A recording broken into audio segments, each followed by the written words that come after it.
आषाढी वारीमध्ये सहभागी होण्यासाठी करवीर तालुक्यातील भाविक मोठ्या संख्येनं रवाना होत आहेत।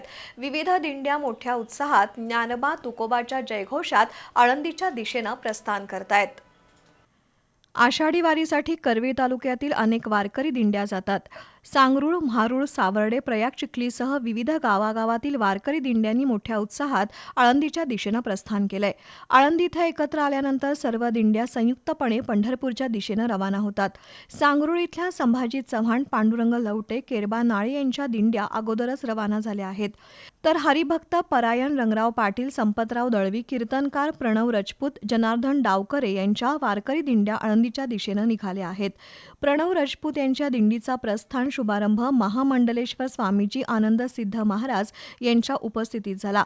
दरम्यान वरणगे, पाडळी, आंबेवाडी, राजपूतवाडी, सोनतळी, केरली या गावातील वारकरी दिंड्या सुद्धा आळंदीच्या दिशेनं रवाना झाल्या आहेत।